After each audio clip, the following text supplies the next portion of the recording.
dia. Que bom que nós podemos ter esse oásis de paz, né? Nesses dias de tumulto, nesses dias em que passamos tantas angústias, tantas coisas, entrar na casa de Maria Angélica e sentir esse ambiente é para revigorar as nossas energias, não é mesmo? E é com muita gratidão, com muito carinho, que nós viemos hoje fazer o estudo da manhã. Mas antes, eu queria lembrar, eu não sei se vocês viram os banners que apareceram ali, do Setembro Amarelo. Nós estamos no mês de setembro, onde buscamos auxiliar as pessoas com essas ideias não muito tranquilas, né? As ideias de tristeza, de depressão, e a gente busca mostrar para eles que a esperança existe, a esperança está ali do lado, né? E nós dizemos, então, que eles procurem ajuda, procurem falar, procurem conversar com o vizinho, se tiver vergonha, porque muitas vezes a pessoa, quando está deprimida, quando está triste, não quer conversar com as pessoas amigas, eles fogem. Mas existe o CVV, isso é que a gente precisa divulgar muito, que é o Centro de Valorização da Vida, telefone 188. Ali tem um ouvido amigo para ajudar. E também nessa casa, que é a casa de amor, casa de carinho, casa de Maria Angélica, que carrega a gente nos braços, né? A irmã que diz, passou ali, já é meu filho. Então, nós temos o atendimento fraterno. E os telefones liga, agenda e fala. Da mesma maneira, são ouvidos amigos. É preciso, meus irmãos, que a gente cultive a esperança, porque o sol vai reaparecer amanhã no horizonte e a paisagem será diferente. Viver é sempre a melhor opção, mesmo que com dificuldade, mesmo que com transtornos.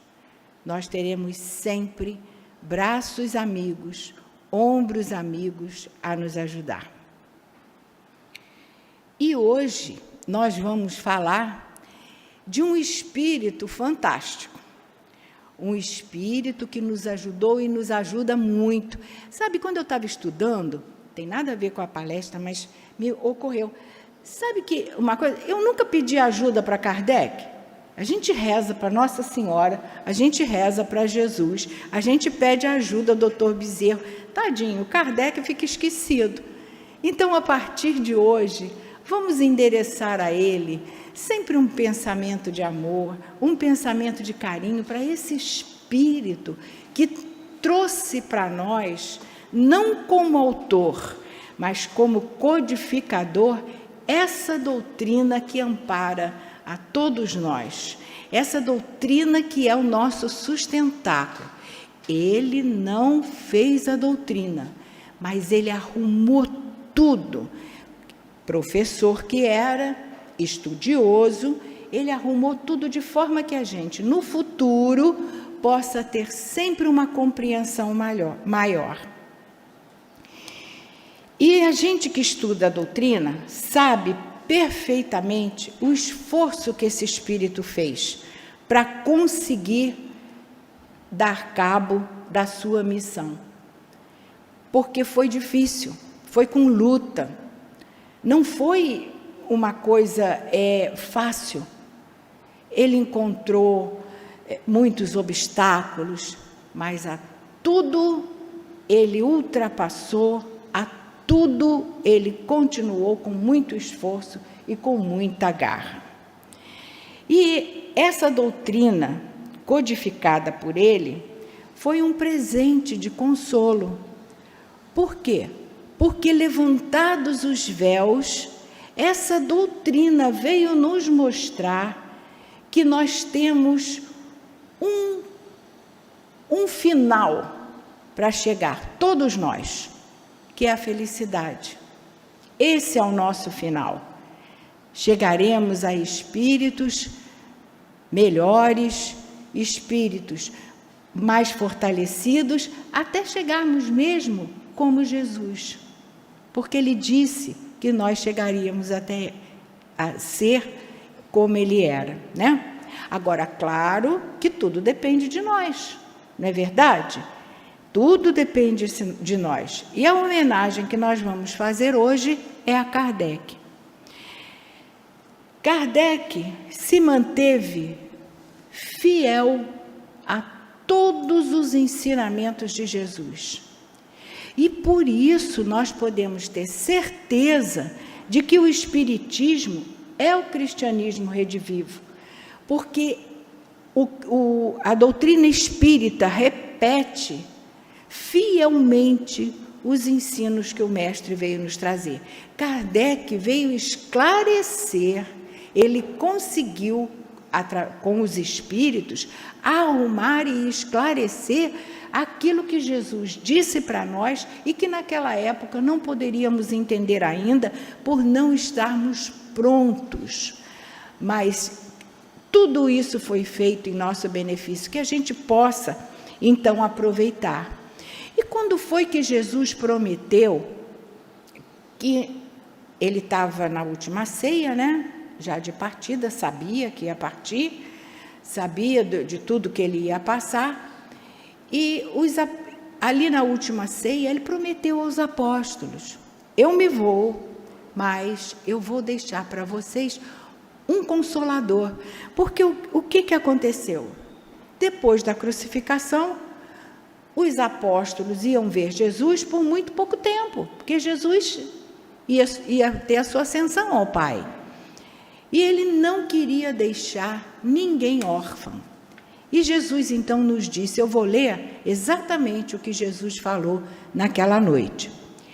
Se me amais, guardai os meus mandamentos, e eu rogarei ao meu Pai, e ele vos enviará outro Consolador, a fim de que fique eternamente convosco. O Espírito de verdade, que o mundo não pode receber porque não o vê e absolutamente não o conhece.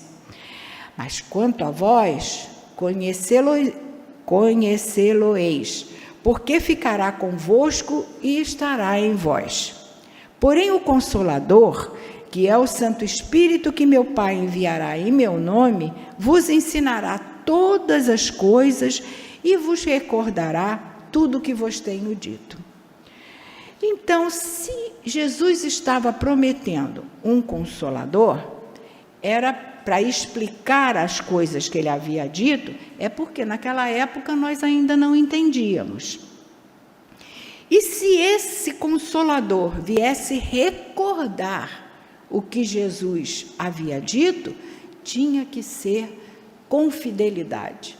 Não poderia ter enxertos, não poderia ser de uma outra forma que não fosse com o carinho e a simplicidade com o que Jesus nos passou os seus ensinamentos. E que nos disse, né? Eu sou o caminho, a verdade e a vida.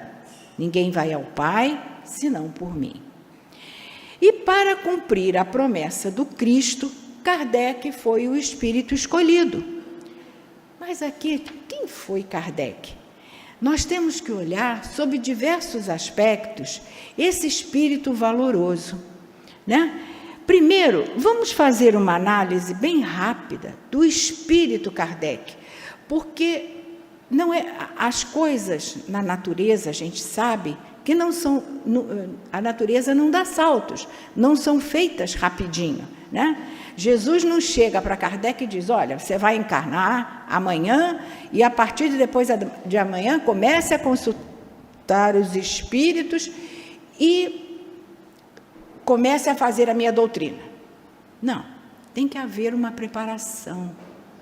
Os milênios, tudo na doutrina é paulativo. É preciso que haja amadurecimento para que uma coisa aconteça dentro da rocha.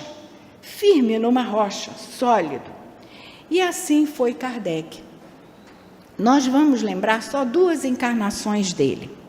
Uma como druida, lá no povo celta. Druida eram sacerdotes que estavam encarregados do povo celta.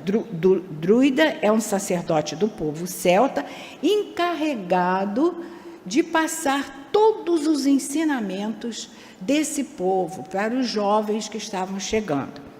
Então, nós vamos ver que o povo celta ficava nas Gálias. Era assim que os romanos chamavam esse terreno. Interessante que nós vamos percebendo como podemos fazer as ligações. As Gálias compreendem o território da França, da Bélgica, da Alemanha, o norte da Itália. Na França, onde a semente do Espiritismo foi plantada. E foi como druida que ele se chamava Allan Kardec, e escolheu esse nome. E outra coisa interessante, Allan quer dizer harmonia. Na segunda encarnação, ele veio como Jan Hus, que era um reformador tcheco. Também era um educador. Também Jan Hus tinha a característica de ser um educador. Então, nós estamos vendo, e o Jan Hus também era formado em teologia. Então, o que nós estamos notando nessas encarnações que antecederam a de Hippolyte Léon Denisard Rivail, Kardec, né? As características de educador e religioso, que vieram se solidificando através dessas encarnações. Porque Kardec era, meus amigos, um apaixonado pela educação. E ele dizia que era pela educação, muito mais do que pela instrução, que se faria o progresso moral. E esses líderes religiosos, tanto o sacerdote druida como Jan Hus, eles tinham umas ideias assim muito semelhantes às de Kardec, né? A liberdade de religião, a liberdade de pensamento. Eles queriam voltar à simplicidade dos ensinos de Jesus. Eram contra todo aquele aparato que a Igreja Católica veio colocando no cristianismo. Não estamos falando mal do catolicismo, isso é histórico, né? Os romanos, naquela época em que o cristianismo, Jesus já havia partido e eles já haviam adotado o cristianismo, mas eles colocaram muitas coisas, como dogmas, rituais, vestimentas, coisa que Jesus nunca trouxe para a gente, não é verdade? Jesus mal tinha um lugar onde encostar a cabeça para adormecer. E esses 2 espíritos, essas 2 encarnações de Kardec, esse espírito, tinham exatamente essas ideias da simplicidade, do retorno à pureza dos ensinamentos de Jesus. Mas, para Kardec conseguir colocar as ideias dele, também não era de repente. Era preciso que o povo viesse sendo preparado para receber as ideias que chegariam. E apareceram, então, os precursores do Espiritismo. Não vou falar de todos. Swedenborg foi um importante precursor de Kardec. Ele viu incêndio em Estocolmo, estando a 500 quilômetros de distância. Ele estava num jantar com 16 pessoas quando ele viu esse incêndio, através da clarividência, que depois, mais tarde, quando a doutrina chegasse, tudo isso seria explicado de uma outra maneira, porque ele estava numa época em que essas coisas eram novidades, né? Agora, o que é importante destacar em Swedenborg? Não é o fenômeno, mas as ideias, porque ele viveu pelos idos de 1600 e 1700. E a doutrina apareceu em 1800 e alguma coisa. Então, as ideias de Swedenborg eram já o prenúncio do que seria a nossa doutrina. Dizia ele que os espíritos não eram todos iguais, tinham um grau evolutivo, e que esse caminhar da evolução era em busca da felicidade. Ele falava de pluralidade dos mundos habitados. Imagina, 100 anos e tantos antes de aparecer a doutrina, mas ele dizia que da pluralidade dos mundos habitados. Por quê? O que Jesus nos disse? Há muitas moradas na casa de meu Pai. A vida na Terra, dizia Swedenborg, é uma cópia do outro plano vibracional. Ninguém morre e vira anjo. Nós somos o que somos e vamos aos poucos ficando melhores.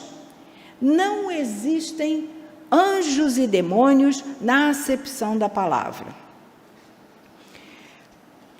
Somos seres em evolução. E aí vem o grande consolo. Não existem penas eternas, todos chegaremos à felicidade. Outro precursor do Espiritismo, de Allan Kardec, foram as irmãs Fox. Lembram da história? Quem estudou sabe, né? Daquela família que vivia numa casa onde parecia ser uma casa mal assombrada, fazia barulho, né? E as meninas, era o pai, mãe e 2 filhinhas. E as meninas tinham medo de ficar numa casa, na hora de dormir começava aquela barulhada toda, né? A casa mal assombrada. E um dia, a menorzinha das filhas, a Kate, o nomezinho dela era esse, ela resolveu desafiar aquela força invisível que trazia medo para elas. Ela chamava essa força de pé rachado. E disse para ele: ó, seu pé rachado, vai, quero ver se o senhor consegue repetir aquilo que eu vou fazer. E bateu uma palma. O que aconteceu? O pé rachado respondeu fazendo um outro toque.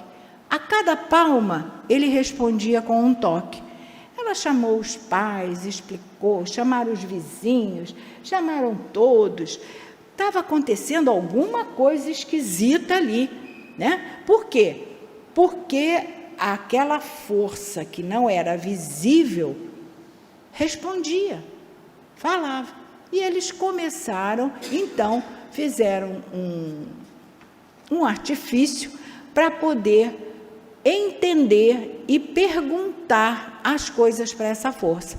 A cada toque, era um toque, era a letra A, 2 toques a letra B, e eles conseguiram saber que ali havia uma alma, um espírito, que tinha sido assassinado.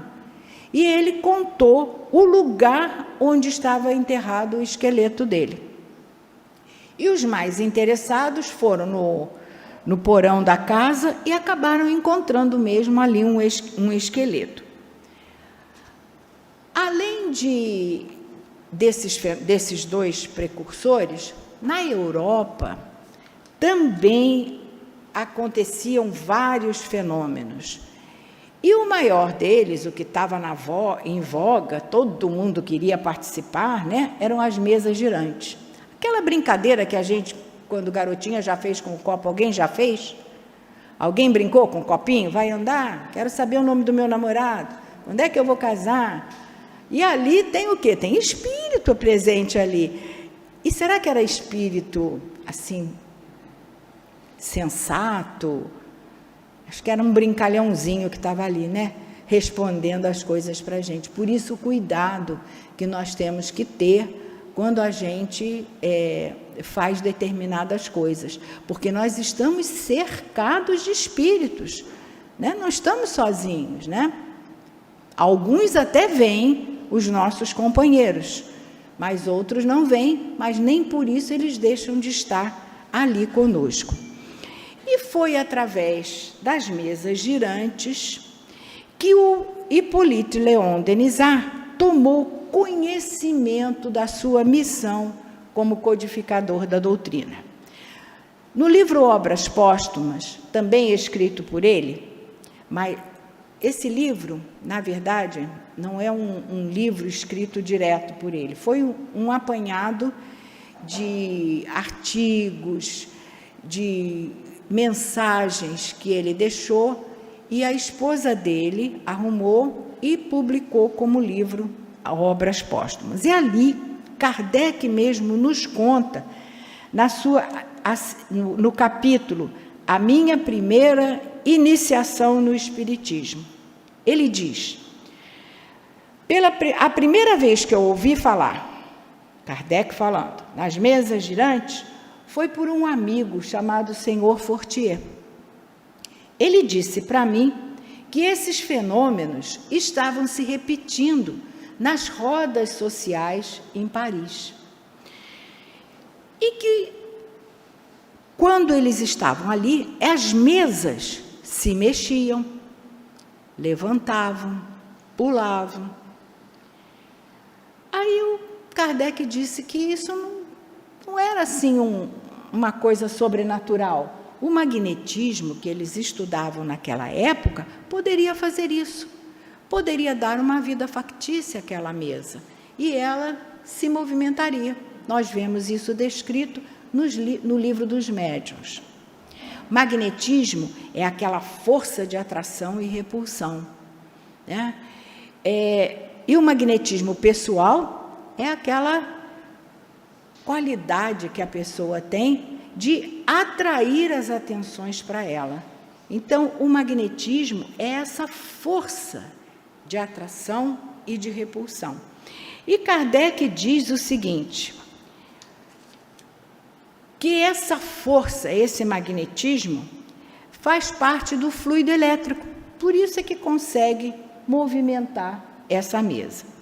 Quando nós vemos médiuns de efeito, mais ou menos isso, né? Às vezes não acontece que tem um médium de efeitos físicos no local e um quadro cai, uma porta se abre, eu ainda vou derrubar isso aqui, igual médium de efeito físico, entendeu? Então, o que acontece? É o magnetismo, é a força daquele médium, que muitas vezes ele nem sabe que tem, e movimenta os objetos. Mas aí, o senhor Fortier chegou para ele, para Kardec, né, e falou, só que tem mais uma coisa, a mesa não pula só, a mesa responde, a mesa fala. E aí Kardec disse, puxa, isso já é uma outra questão. Eu só acreditarei quando alguém me provar que a mesa tem cérebro, tem nervos e pode falar. Até lá, permita que eu não veja o caso como se fosse uma história. Mas os fenômenos foram aumentando, as pessoas foram cada vez mais participando das mesas girantes. E na casa da senhora Roger, uma vez, foi aí que pela primeira vez Kardec, então, assistiu ao fenômeno das mesas e viu que eles perguntavam e a resposta vinha através do médium que escrevia aquela resposta em ardósia, com uma cestinha, né? E aí Kardec começou a pensar que ali não era só brincadeira. Ali estava acontecendo alguma coisa que estava para surgir, uma nova lei, e ele prometeu a ele mesmo aprofundar aí. E diz ele: foi aí que eu fiz meus primeiros estudos sérios em espiritismo. Não só por observação, mas pelas revelações, porque eles invocavam os espíritos respondiam. Porém, Kardec, por ser um cientista, um filósofo, pé no chão, ele não levava tudo para o sobrenatural e para o maravilhoso. Ele disse que nunca formulou teorias pré-concebidas com aqueles fenômenos. Ele observava atentamente, comparava com o que ele conhecia e chegava a um resultado final. Ele partia dos efeitos que ele estava vendo e buscava a causa. Exatamente o método que a ciência usa. Por isso nós somos uma ciência, porque estudamos muita coisa da criação, partindo dos efeitos e chegando às causas. E Kardec, então, escreveu que, pelas respostas recebidas, havia ali uma inteligência que guiava aquele fenômeno. O postulado da ciência diz o seguinte: todo efeito tem uma causa. E, neste caso, é um efeito inteligente. Então, teria uma causa inteligente. E um dos primeiros resultados das observações que ele fez, quando ele se comunicava com esses espíritos, era que nem todos eram iguais. Uns sabiam mais, uns tinham um lado moral mais acentuado, e ele foi percebendo exatamente, olha a ligação com o Swedenborg, que ninguém morre e vira anjo. Esses espíritos que se comunicavam diziam que já tinham vivido aqui, mas cada um falava de acordo com o que sabia. Cada um se mostrava no grau evolutivo em que se encontrava. E Kardec disse que não poderia crer que tudo aquilo que os espíritos diziam era verdadeiro. E ele buscou, ele pesquisou, mas só o fato da comunicação com os espíritos já provava que existia um mundo fora deste mundo que nós conhecemos. E o segundo ponto importante da observação de Kardec era saber que ele precisava conhecer esse mundo. Ele tinha que saber como é que viviam os espíritos, onde eles estavam, o que eles faziam, como eram, de onde vinham, para onde vão, né? E cedo ele observou que os espíritos davam as informações de acordo com o saber de cada um, né? E Kardec afirma: eu agi com os espíritos do mesmo modo que agiria com os homens. Se eu quisesse saber numa cidade como era aquela cidade, eu teria que interrogar os seus habitantes para entender como era aquela cidade. A mesma coisa ele fez com os espíritos.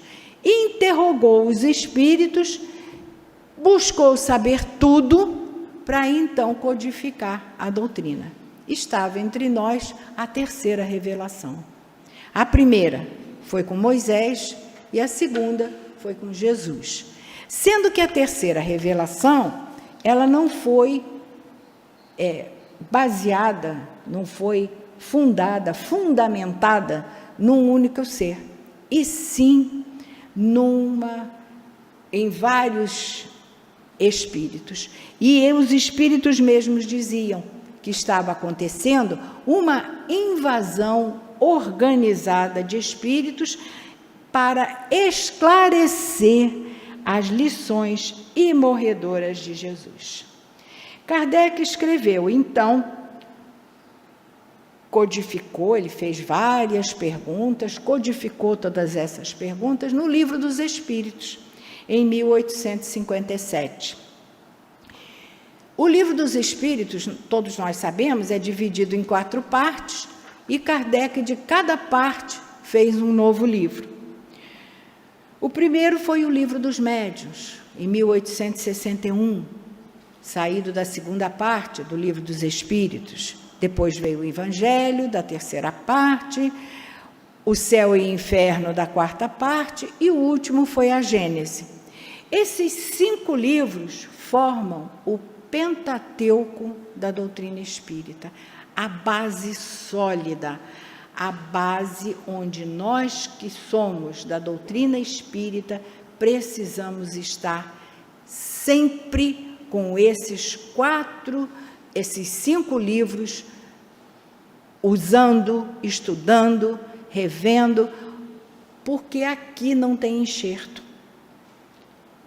E muitos livros têm saído, mas a gente precisa ter cuidado, fazer uma censura aos livros que estão chegando, com ensinamentos que estão chegando, porque, como vimos na época do cristianismo que apareceu e que depois não foram enxertando um monte de coisa nos ensinamentos de Jesus, e a igreja acabou sendo poderosa, mais poderosa até do que os príncipes, reis e imperadores daquela época, porque eram os papas que coroavam os imperadores, né?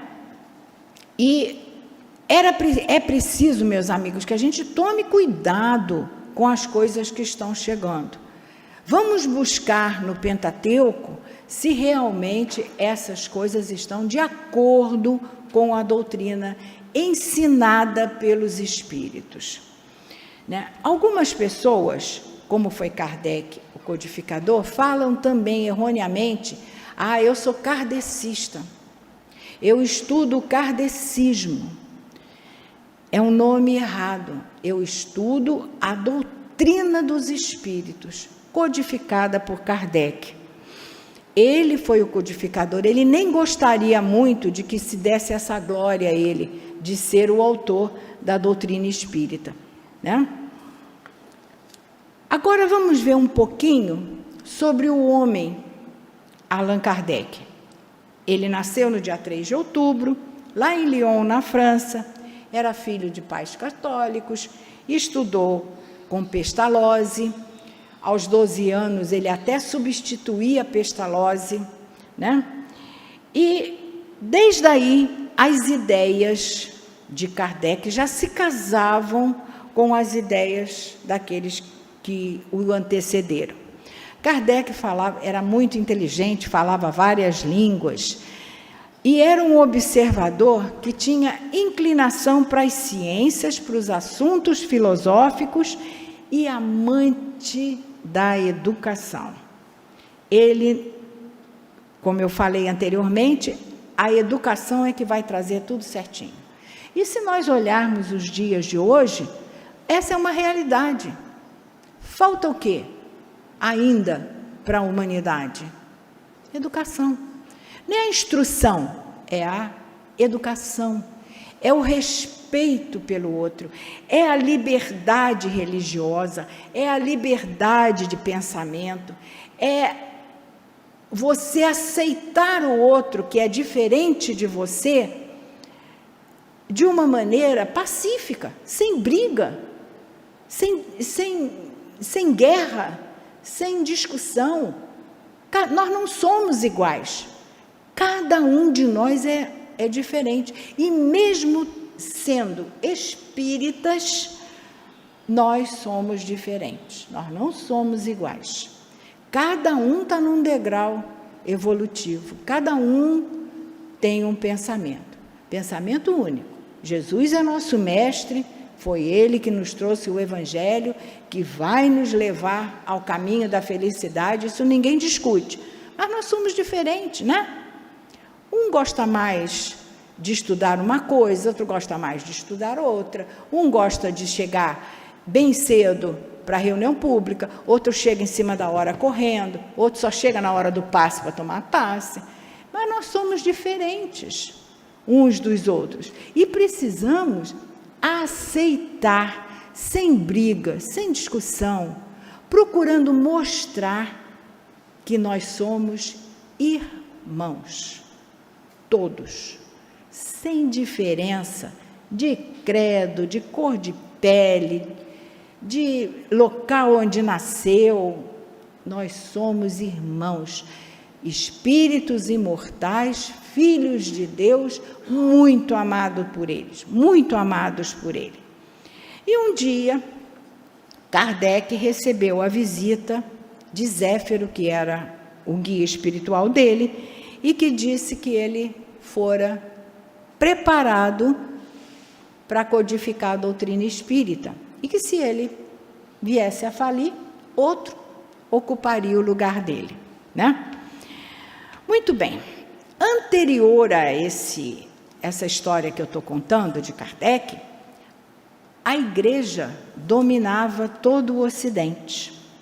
Falei que a Igreja era poderosa, a época da Inquisição, que foi uma época em que não podia se falar nada, tinha que se aceitar tudo sem discutir, né? Isso foi na Espanha e em Portugal. Só que as pessoas começaram a ficar cansadas do abuso do papado. E aconteceu a primeira brecha que daria oportunidade para que Kardec trouxesse o Espiritismo. Essa primeira brecha foi com o rei da Inglaterra, Henrique VIII.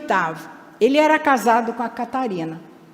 E ele se apaixonou por outra, pela Ana Bolena. O que ele queria? Se separar da Catarina para casar com a Ana Bolena. Mas o Papa, pode não. O casamento é indissolúvel. Pode não. E ele ficou revoltado, porque estava apaixonado, ele ficou revoltado.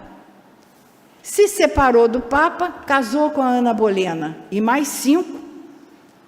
E o que todo mundo percebeu? Que aquilo que o Papa havia dito que ia acontecer com ele, vai ser excomungado, vai sofrer uma série de coisas, não aconteceu. E a Igreja começou a cair no descrédito. A segunda brecha foi com Napoleão. Quando o Papa foi coroá-lo, ele tirou a coroa das mãos do Papa e ele mesmo botou na cabeça dele. Isso foi uma afronta. E essas duas brechas fizeram com que, esses dois fatos, fizeram com que o absolutismo terminasse. E começou a era do iluminismo, a era dos grandes cientistas e a era em que apareceu a nossa doutrina. Foi aí. Apareceu antes até de todas as descobertas científicas da época.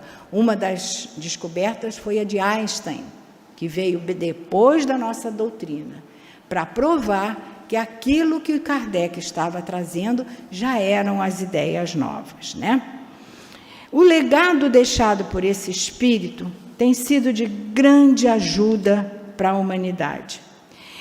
E de grande consolo, porque Kardec nos deixou, para nós espíritas, um prêmio.